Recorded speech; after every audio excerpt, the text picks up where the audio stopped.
Hey home bakers, if you love a moist, lightly spiced carrot cake topped with silky smooth cream cheese frosting, you're going to want a slice of this.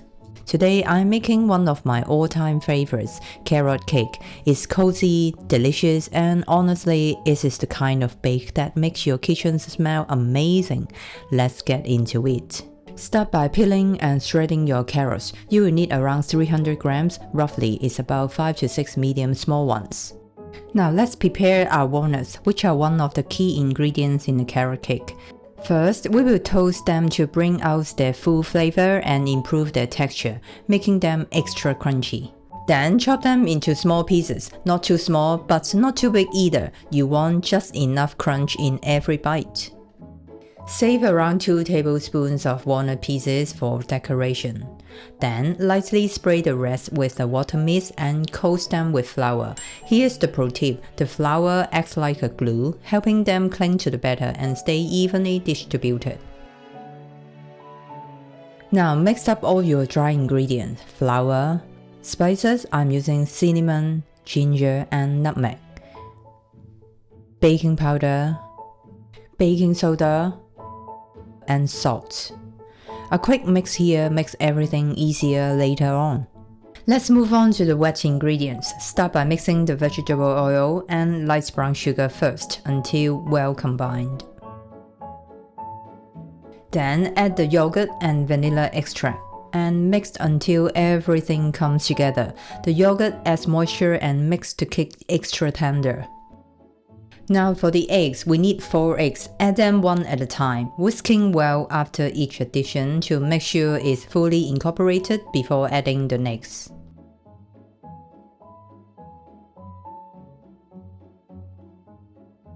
Finally, add in the shredded carrots and mix well until evenly distributed throughout the batter. Now we can combine the dry ingredients with the wet mixture. I like to add them in 2 stages. It makes it easier to mix everything together.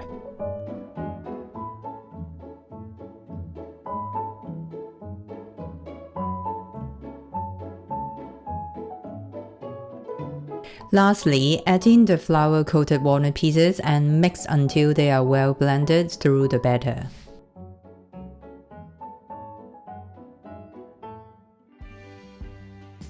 To get 2 even cake layers, I like to weigh the batter and divide it evenly into 2 lined baking pans, but if you prefer, you can always just eyeball it.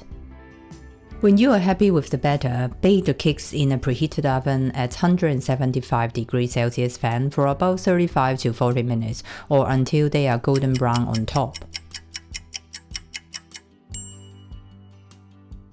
Once they are done, let the cake sit in the pans for about 15 minutes to settle. Look at them, beautifully baked and smelling warm, spicy, and absolutely irresistible.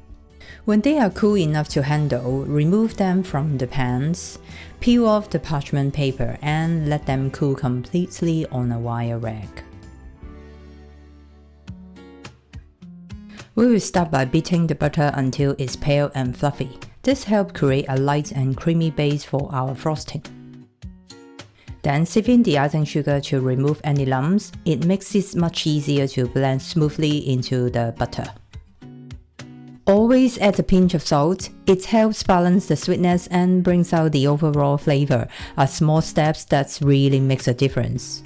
Continue to beat until the mixture is creamy and smooth.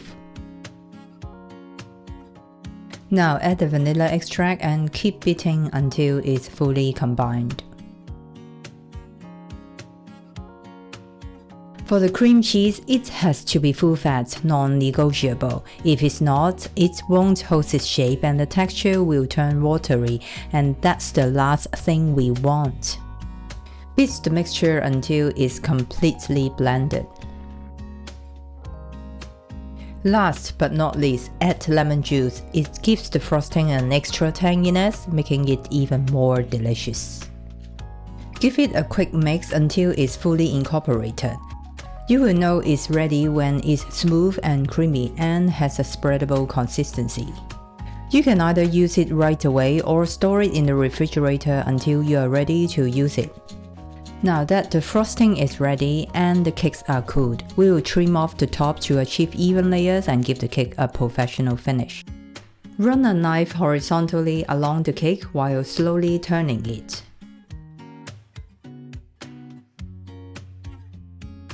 Once you reach the starting point, gently slide through the center. The top should come off cleanly. Don't throw the top away, it's delicious on its own. Look at the cake, super moist, smells amazing, and the walnut pieces are perfectly scattered throughout, all thanks to that pro tip.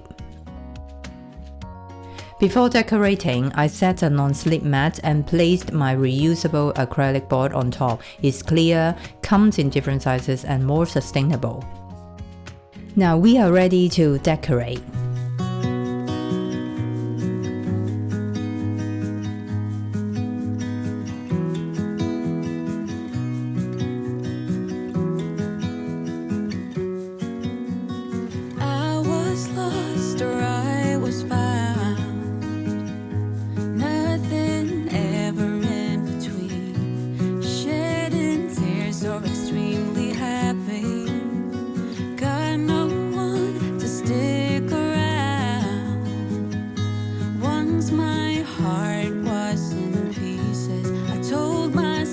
That was what I needed. The more I felt drowning in doubt, needed to see a way out somehow. Give me a reason, give me a change, give me something to love, at least something I can make sense of. Give me freedom, give me faith to ease my heavy heart, just some energy to feed off and then get rid of.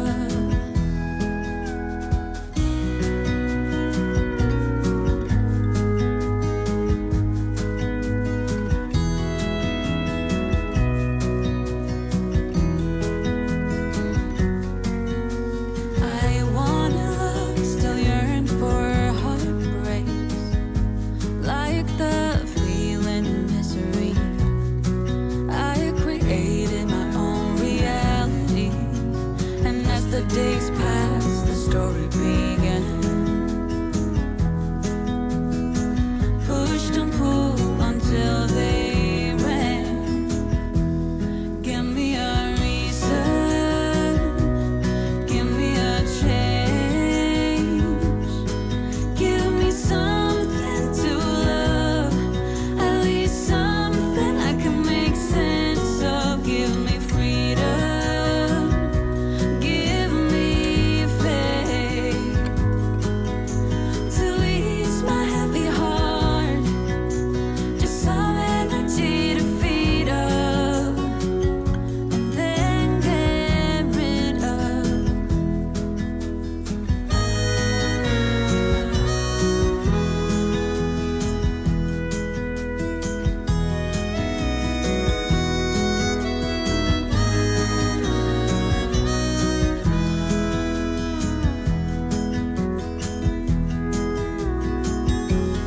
Give me a So there we have it.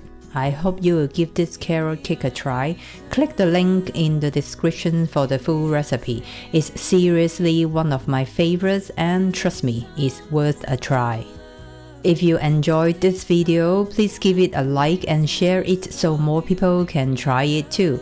And if you have any questions, drop them in the comments. Your question might help another home baker out. And of course, I would truly appreciate it if you subscribe to my channel and hit the notification bell. This way, we will never miss a chance to bake together. As always, your support means everything. Thank you so much for watching. As you are still here, I think you will love this recipe. It's so simple, comforting, and packed with flavor. You are going to love it. Click the screen to check it out now. See you there. Bye for now.